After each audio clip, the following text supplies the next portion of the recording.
Hi, I'm Lauren from the Student Learning Support Service, and in this module we're going to be talking about how to integrate evidence into our assignments.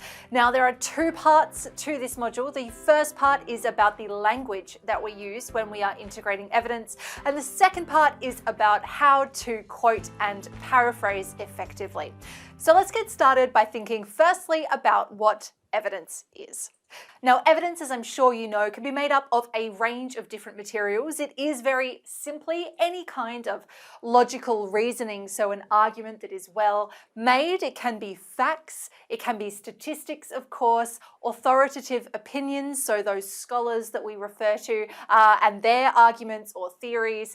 It can, depending on your discipline, often be made up of primary accounts, and these might be books or films or historical documents or maps or any other kind of primary data, and of course research findings and evidence that's garnered through direct data collection. Now this evidence isn't going to go too much into what evidence is, so I want you to check out the video What is Evidence in case you need a little bit more background about what constitutes evidence at university. Because what's important to us today is how we use evidence, and there are two primary ways that we use it.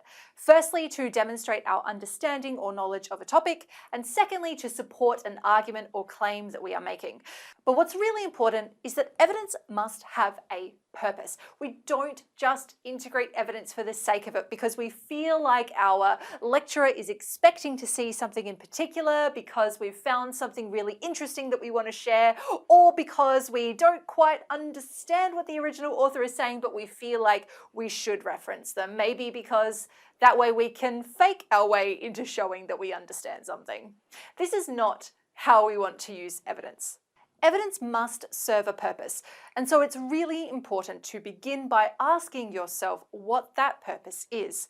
If you are using evidence to demonstrate your understanding or your knowledge about a topic, that purpose might be to explain or define a particular process, method, or experience.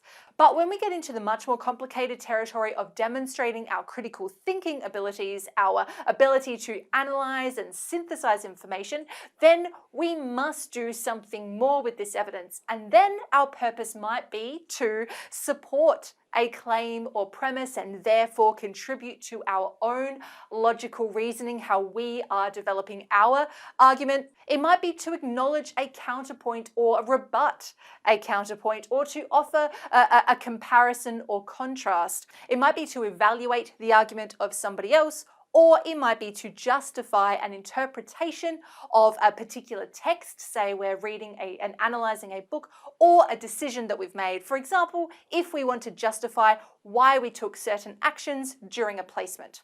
And so at this level, evidence is not just showing our understanding or knowledge about a topic, it is demonstrating our critical thinking skills. And for that reason, it is super important that our evidence is relevant, reasonable, and clearly connected to the claim. So there's a couple of important questions that we have to ask ourselves. Why are we using this particular piece of evidence? Why not another quote? Why not another statistic? And how does this piece of evidence support my point? How does it support the claim that I'm making, the argument that I'm making, the justification that I'm making, and the conclusion that I want to reach? Remember that this is contributing to your own line of reasoning, or how you are logically connecting your ideas together to convince your reader of your conclusion. Remember that most of the time in your writing, what you are being assessed on is not necessarily a particular answer. Two different essays, for example, might come to two completely different answers or conclusions based on the same question, and they might get exactly the same result, because the important thing is how you have got to that answer, the process by which you demonstrate that answer. And this is where how we integrate our evidence becomes really, really integral. When we're writing an argument, for example, which we may do without even realizing it, if, say, we are justifying a decision that we made on a placement or a particular method that we chose for a research report, simply making a claim and then putting evidence next to it doesn't constitute an argument if that claim and that evidence are not connected logically and clearly. And this is where we can use discourse markers and reporting verbs, which act as logical connectors between our own thoughts, ideas, claims, and conclusions, and the evidence that we're presenting. They indicate why we've included particular evidence and its relevance, and they can also offer some insight into our attitudes towards that evidence. So let's start with discourse markers. These very simply are words and phrases that link ideas logically together, and you're probably familiar with them. You use them in your work all the time without knowing that this is what they're called. These are words like because, given that, due to, alternatively, since, furthermore, and however. Reporting verbs are those words that introduce or report people's work. They are verbs, so they're words like states, agrees, explains, discusses, alleges, disagrees, etc. Now, as I said, you are already using all of these words in your writing. I am very sure of that. And so I don't want you to worry too much about what these phrases and words are actually called, but more, my point is to really think about how you can use these to the greatest effect when integrating your evidence. Because discourse markers and reporting verbs don't just introduce evidence, they demonstrate how we are using it. Do we agree with something? Do we disagree? Are we offering a critique or a comparison or an evaluation? So if we are just introducing our evidence, for example, we might use words like according to Smith. Smith claims that, as Smith illustrates, Watson defines evidence as, research findings indicate that, or there is evidence to show that. Now, most of these are reporting verbs, but you can see that there's a range of different reporting verbs that we can use that kind of give a little bit of a different flavor to our writing. But let's have a look a little bit more closely now at how we can do something like show support. So I might use consequently, as Smith suggests, as Smith indicates. In addition to Smith's point, Watson suggests, or furthermore, Watson states, or Watson agrees, or additionally, Smith maintains that, or Watson supports. There's a huge range of supporting verbs and discourse markers that you can use. And as you can see in many of these examples, I've used them in combination with each other to help me make those connections even clearer. So if we want to show disagreement, we can use words like in contrast, Smith states, or on the other hand, Watson says, or however, Watson disagrees, stating that, or contrary to Watson's point, Smith suggests, or Smith contends that, Watson disputes this, arguing that, Smith criticizes, the list goes on.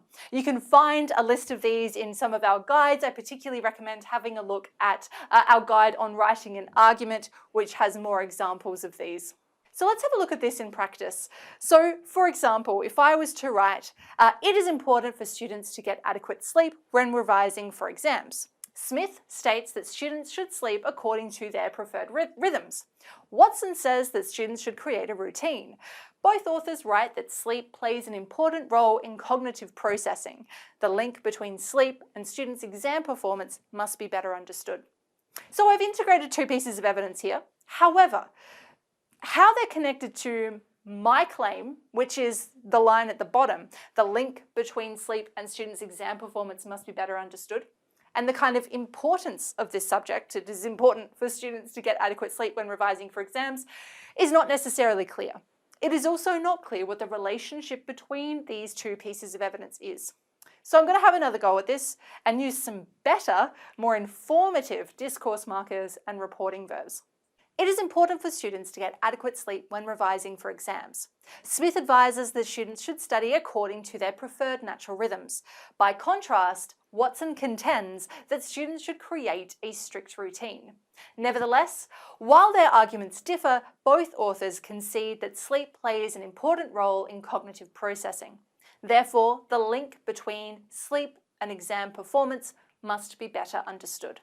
Now, I know that this is a very simplistic version of an argumentative paragraph, but I hope that you can see that there is a much clearer connection now between both my premise, my point about the importance of sleep and its connection to cognition, and how these two authors come to support that claim. And they support it in a way that might be surprising because they do disagree with each other.